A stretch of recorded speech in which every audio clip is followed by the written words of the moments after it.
nínú àwọn àwíkòwé àwọn àsọkúsọ àwọn rádaràda a rí nínú ẹni tó lò wọ́n pa wá.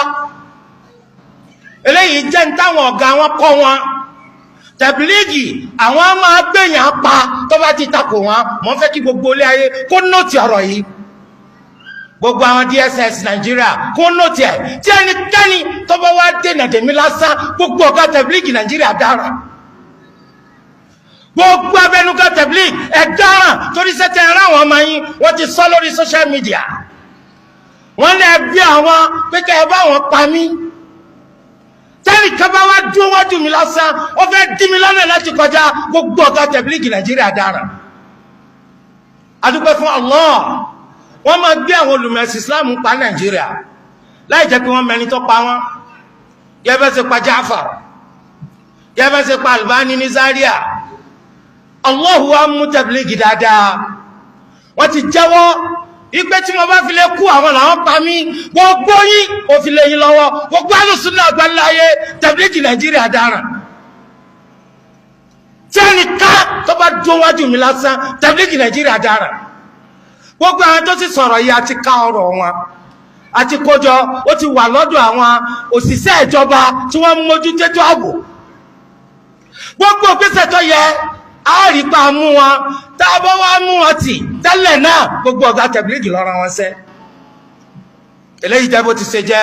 Pàdádálẹ̀tì ó ṣe di kẹ́ ẹgbẹ́ pààyàn. Ẹ̀sìn rọ́wò lẹ́ ń ṣe aládàádálẹ̀ burúkú. Ẹ̀sìn rọ́wò lẹ́ ń ṣe ó sọkúsọ burúkú. Ẹ̀sìn rọ́wò lẹ́ ń ṣe akirikáyé lórí irọ́. Ẹ̀kọ́ ẹ̀sìn Islam ń bẹ́lẹ̀ wọn ò ní kọ́.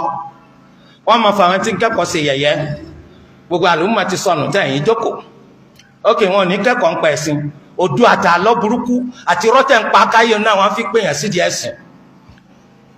Ó pàṣẹ rẹ̀ tì, ó fi ṣọ́ọ̀pù lẹ́fẹ́ lómi, ó gbọ́ka rẹ̀ fàjájẹ, ó wá yanu sátẹ́gùn.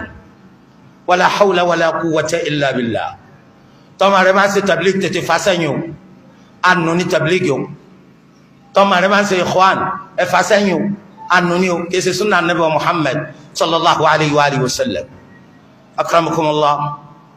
Pàápàá òun náà nìlànà gbogbo ẹni tí ó bá ti lódodo.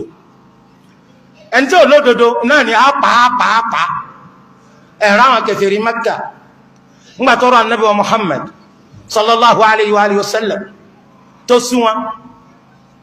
Wọ́n wá lọ kó àwọn géńdé kọ̀ọ̀kan, wọ́n lọ kó wọn jọ láti inú ẹ̀yà kọ̀ọ̀kan.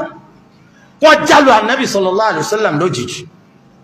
Tó bá jálù lójijì, fún wa sa lásàpá lẹ́ẹ̀kan náà bí ìgbà tó yẹ ká lọ sa. Ṣùgbọ́n àwọn ń pète, Olúwa Ẹlẹ́dàá wa náà ń pète, ète tí Allah ń lò dájú. Olúwa la Nabi sallallahu alayhi wa sallam lọ́wọ́ ète wọn.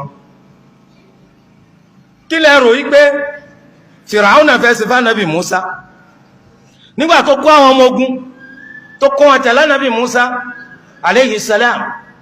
Tánàbí Musa mórí lọ́nà òkun, Fìràúnà yé tẹ̀lé nítorí pé òní náà lẹ́kùn òní lẹ́kùn. Síbẹ̀síbẹ̀ ńkọ́ ta ló padà parun?